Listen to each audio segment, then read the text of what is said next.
The trap at Willow Ridge Lane. I never expected that standing my ground in a peaceful suburban neighborhood would require surveillance cameras, legal loopholes, and an emergency code phrase with the local police department. But then again, I never expected three armed men in tactical gear to pound on my door at 8:43 a.m. on a quiet Sunday morning, flashing fake badges and threatening to evict me from my own home all because I refused to pay $1,800 for mandatory services and had the audacity to park my American-made pickup in my own driveway. My name is Russell, Kentucky.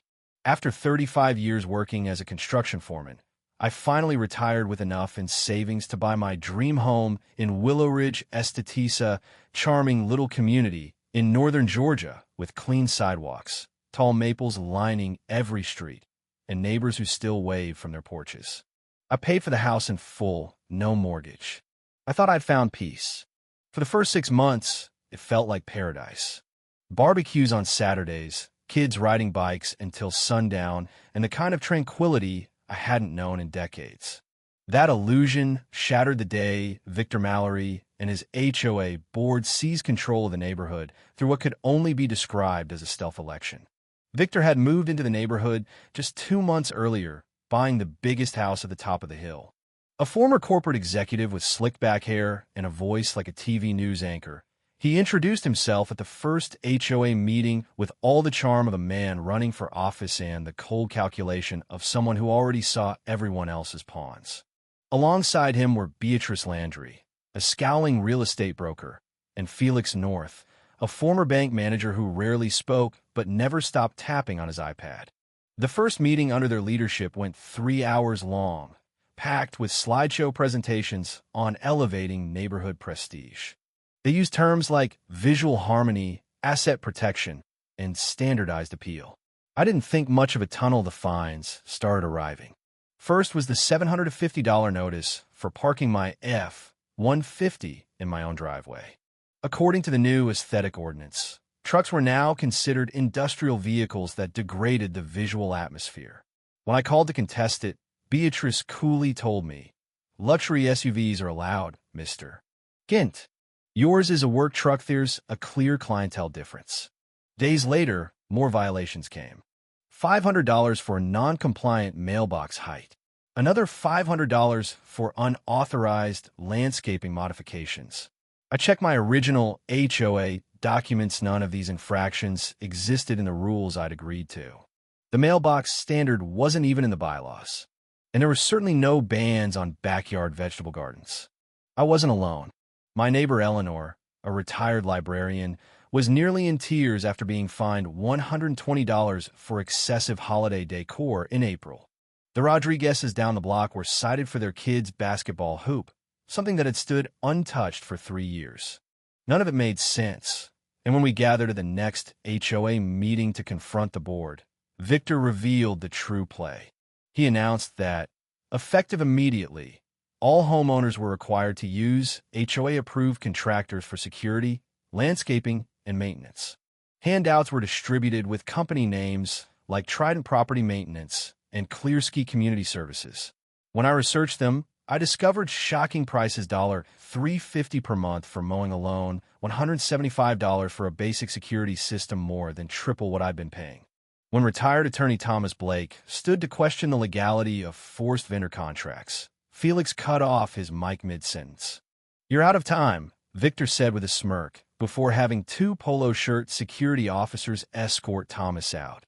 That night, I called my childhood friend Alan Mercer, a former sheriff turned private investigator. I laid it all out: the fines, the intimidation, the suspicious new service vendors. He listened, then said, "Russ, that's not HOA overreach. That's racketeering." Alan helped me install top-tier surveillance, doorbell cams, audio sensors hidden in porch columns, and even wireless microphones tucked into 3 ceramic garden gnomes my late wife had loved. Meanwhile, I started researching the board members. What I uncovered chilled me. Victor, Beatrice, and Felix had quietly registered a dozen LLCs just weeks before taking power. All the approved service providers? Shell companies. They were funneling homeowner money into their own pockets through bogus contracts.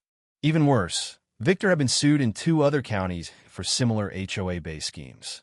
Both cases had ended in sealed settlements.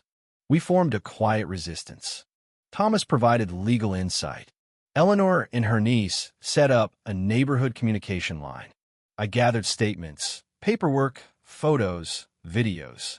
We kept everything quiet until we had what we needed. Then the trap was sprung. On a quiet Sunday morning, 3 black SUVs rolled up in front of my house. 6 men stepped out, all dressed in tactical gear with HOA enforcement patches. Their leader, a burly man named Royce who I recognized from prior intimidation visits, stepped forward and handed me fake eviction papers. "You have 1 hour to leave, Mr. Gint. After that, we remove you by force." I nodded, played along, told them I needed to pack. Then I triggered the plan. A prearranged message, "Sunday barbecue canceled due to unexpected guests," was sent to Lieutenant Jordan Mendez at the county sheriff's office. Within minutes, unmarked patrol cars began taking positions on nearby streets. My security system activated cloud recording and sent real-time footage to the district attorney's office. Alan monitored the feeds from a secure location. Meanwhile, the fake enforcers waited in their cars, unaware that the gnomes in my garden were recording every word. "We get to take whatever looks valuable," one said, flicking a cigarette onto my lawn. "I called dibs on the flat screen," another laughed. "HOA said he's got some old tools worth money in the garage." "Yeah," Royce added. "And if he resists," Harrington said, "rough him up, make an example." At exactly 45 minutes, I stepped onto the porch, coffee in hand, and sat in my rocking chair. "You've got 15 minutes, Kent," Royce barked. I smiled. You ever wonder what separates real law enforcement from guys who wear badges they bought online? Royce blinked. "Get to the point." "You're about to find out." Sirens screamed through the air. For unmarked sheriff's cruisers surrounded the block. Officers spilled out with weapons drawn. "Sheriff's Department," Mendez shouted. "Hand where we can see them." Royce instinctively reached for his belt until he realized every move was being recorded. He dropped to his knees. The others followed. Within seconds, they were cuffed, disarmed, and placed into cruisers. That afternoon, a press conference was held outside the sheriff's station.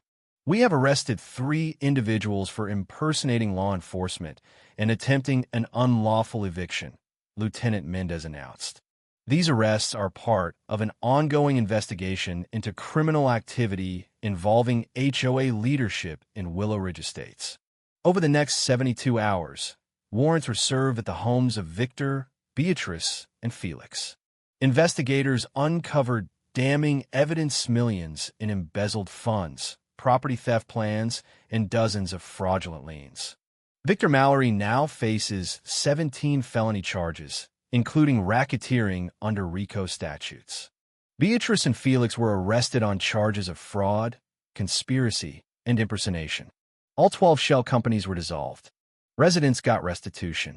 Liens were erased. And a new HOA board, elected under county supervision, enacted strict bylaws ensuring transparency and accountability. I still live at Willow Ridge Lane. My truck still sits proudly in the driveway. And the gnomes? They're still their symbols of resistance and cleverness. This wasn't just about my property. It was about liberty, about not letting con artists weaponize authority, about standing firm, even when the odds feel stacked against you. Because the truth is, the Constitution doesn't stop at your driveway, and neither should justice.